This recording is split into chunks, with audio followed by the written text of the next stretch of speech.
Let's get back to US Iran war जो कि 20वें दिन प्रवेश कर चुका है। लेकिन सर अब इस युद्ध का जो रूप है ना वो थोड़ा बदलता दिखाई दे रहा है। अभी तो एक दूसरे पर बम दाग रहे थे, लेकिन अब एनर्जी फैसिलिटीज आ गई है रडार पे। आज मैंने इसलिए टाइटल ने यहाँ बहुत इंटरेस्टिंग लिखा है, ईरान वॉर 2.0, और इसको एनर्जी और इकोनॉमिक वॉर की तरह देखना चाहिए। क्यों? अब क्या हो रहा है देखिए, अब है ना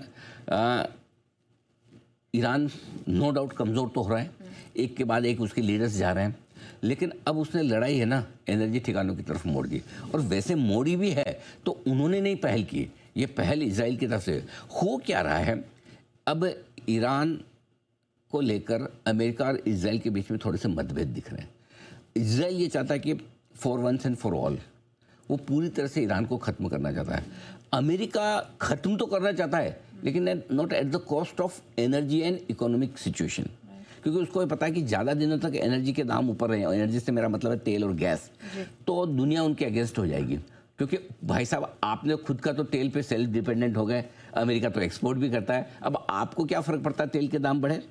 करेक्ट, दूसरों को तो फ़र्क पड़ता है, हालांकि फ़र्क अमेरिका को भी पड़ता है, क्योंकि तेल के दाम बढ़ने का फ़ायदा अमेरिका को नहीं मिल रहा, अमेरिकन कंपनियों को मिल रहा है। अमेरिका के कंज्यूमर को तो तेल महंगा ही मिलेगा, जो ग्लोबल मार झेलनी पड़ेगी, महंगाई बढ़ेगी, उसके इफेक्ट्स बाद में आते दिखेंगे। बट कुल मिला के अब जो हुआ, पहले ये समझिए कि हुआ क्या, ताकि उसके बाद उसका विश्लेषण आपको आसानी से समझ में आए। अमेरिका और ईरान कर रहे हैं एक दूसरे के तेल ठिकानों पर हमले। अमेरिका ईरान से भी ज़्यादा इजराइल ईरान, मान लीजिए इजराइल ईरान कर रहे हैं एक दूसरे के तेल ठिकानों पर हमले।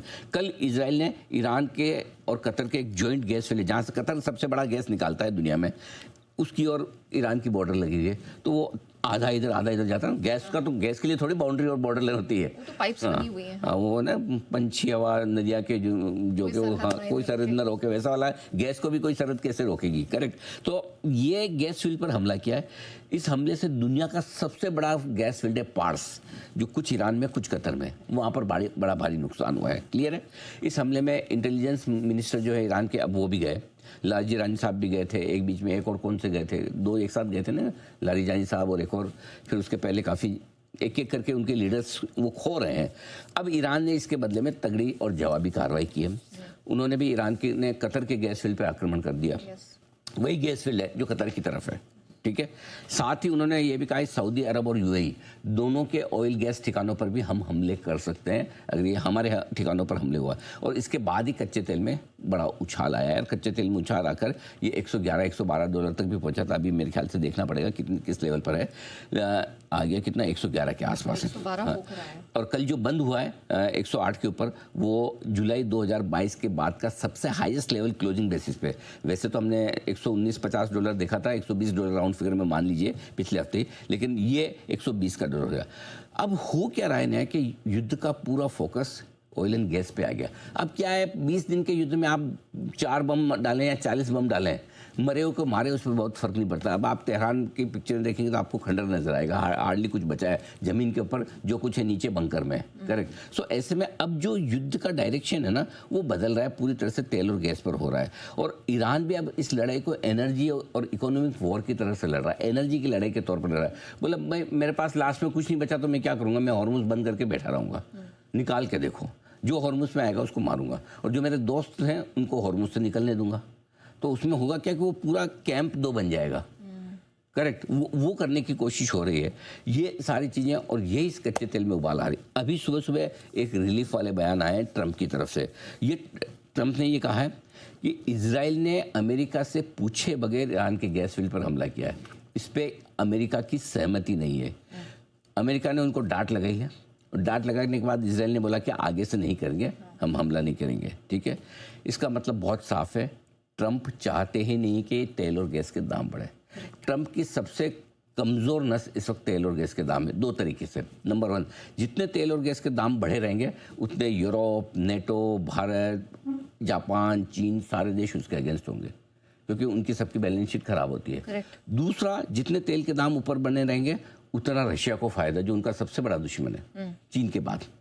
करेक्ट। सो ये 2 चीज़ें ऐसी है ना जो अमेरिका को बैकफुट पर ला रही है, और इसीलिए हमने कहा पिछले 3 दिनों में कमज़ोर ट्रंप, बाजार में जंप, और वो हुआ भी है। वापस से आज का स्टेटमेंट भी कमज़ोर ट्रंप ही है, और आप देख लीजिए ट्रंप के स्टेटमेंट आने के बाद 100-150 पॉइंट गिफ्ट निफ्टी नीचे से ऊपर आए, 550-600 पॉइंट गिफ्ट निफ्टी नीचे ये ऊपर आया है। करेक्ट। करेक्ट। एब्सोल्युटली। हाँ, ये बिल्कुल क्लियर है।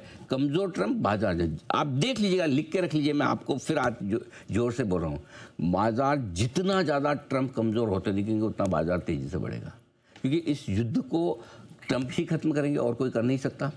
ईरान बिल्कुल बातचीत के मूड में नहीं है, कहीं कोई संकेत नहीं दे रहा। ईरान ने सोचेगा मरेंगे लेकिन मार कर मरेंगे, ठीक है, उनका बहुत फंडा क्लियर है, मार कर मरेंगे। अब हमारा बचा क्या है, जितना लड़ सकते हैं लड़ेंगे। तो इसलिए जब या तो कमज़ोर ट्रम्प कमज़ोर पड़े, या ट्रम्प ये कहते हैं कि युद्ध over, I am the winner, मैं जीत गया। अब उनको कौन बोले तुम जीते नहीं जीते, वो तो उन्होंने तो नोबेल प्राइज़ नहीं होते भी ले ही लिया एक तरह से। हाँ। मतलब मान ही लो, उनके हिसाब से तो उनको मिल ही चुका है। बढ़िया। और जो नोबेल प्राइज़ वाले भाई साहब जो भी हैं, बहुत बहुत धन्यवाद आपको, आपकी दूरदर्शिता है, नहीं तो दे देते तो कितनी इज्जत नोबेल प्राइज़ की खराब होती कि जिस आदमी को नोबेल प्राइज़ है वो इस तरह से लड़ रहा है, जाके देखो, है ना। एनीवे, तो चलिए, कुल मिला के मामला ये है कि अब आपको पूरे युद्ध को एनर्जी वॉर की तरह देखना है, ये ध्यान में रखिए। ठीक है। तो सर, आज हमारे मार्केट